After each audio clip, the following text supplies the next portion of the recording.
What's up, everybody, and welcome to the Theology and Worship podcast. Here we exist to equip worshipers for spirit and truth worship. If you've been listening for a while and you have not subscribed to the podcast, I would love to invite you to do that. It would also mean so much to me if you could leave a positive review. When I go look at a podcast, the first thing I do is check out the reviews to see how the conversation is going. So if you could go and leave a positive review, that would be great help. Today, I want to talk about kind of an interesting topic. A good friend of mine, one of my best friends, actually asked me to do a podcast on hell, the idea of eternal conscious torment. This is kind of an interesting topic for worship leaders, but again, I want worship leaders to know theology. I'm not necessarily concerned that they know theology that has to do with worship. And number two, when I think of hell, I actually think of a concept or an idea or an archetype of everything that has set itself up against heaven or everything that has set itself against the idea of God.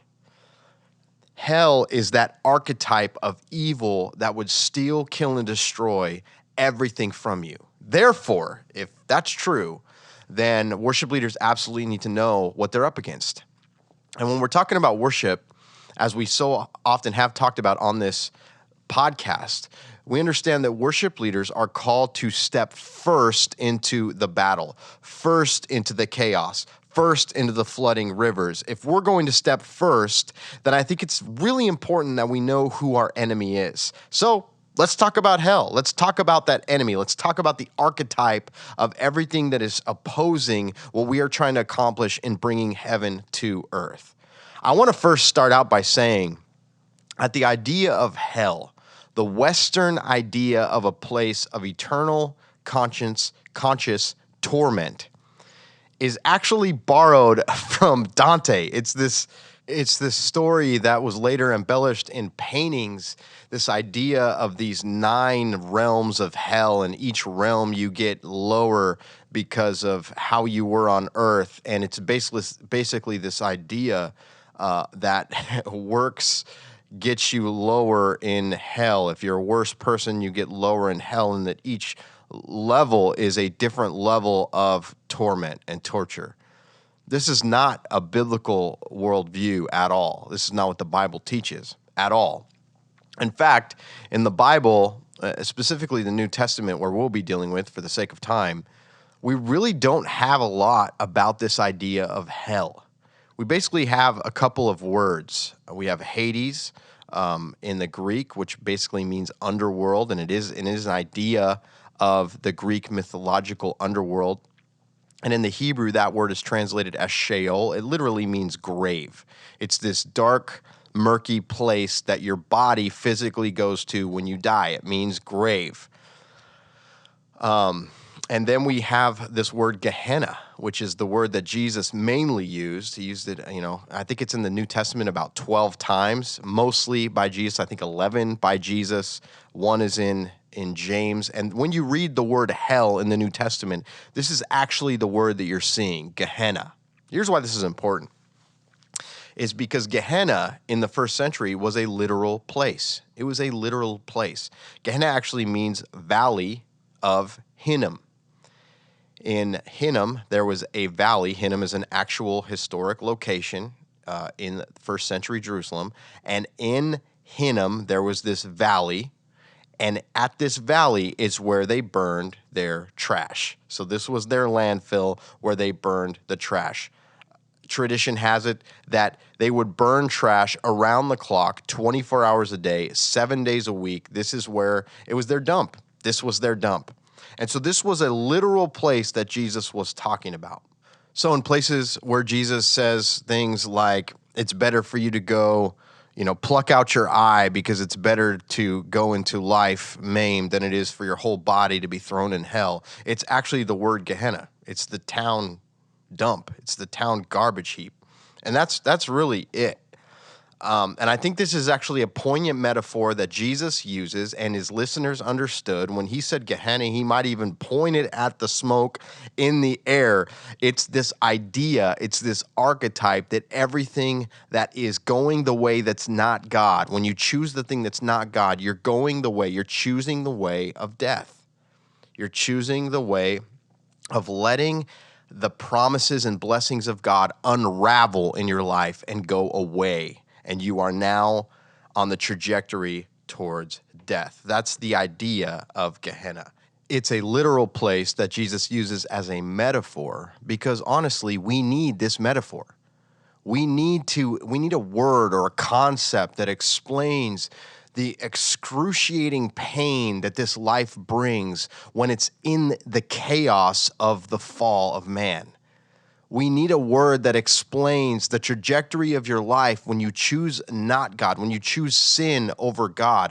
And that is this metaphor, hell. It's how we describe the hardest things in life. And I think that it's important that we understand that hell is not a place you go to after you die. Hell is a state of mind that the enemy wants to push us into right now. The enemy wants hell to get into the church and get in the minds of Christians and non-Christians, believers, non-believers. He wants the idea of hell, the concept, the feeling, the attitude of hell. He wants it to invade our very spaces, every single one. And that's why when we go on any platform to lead worship, we're declaring what? Freedom. What? Freedom from the idea of hell, freedom from the bondage and the trap of generational curses that have grabbed our families and sucked joy and hope out of them. That's the enemy that we're up against. The book of Revelation uses the word Hades pretty exclusively. And since it's argued that Revelation is, something that's yet to come, and I'm not even sure if that's true or not, but for the sake of argument, let's say that it's yet to come. The question lingers, is there a place after death that is separate from God? And to be completely honest, I don't know. I don't know the answer to that question. I know this. There is no security in sin. There is no security in a life that is lived choosing not God again and again and again.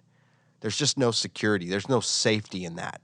Now, we serve a God who's in the business of bringing things from dead to life. That is what he does again and again. He brings things that are dead and he forces them into life. This is the whole idea of the resurrection. This is the promise that God has made to us and proven by the resurrection of Jesus. He brings death to life.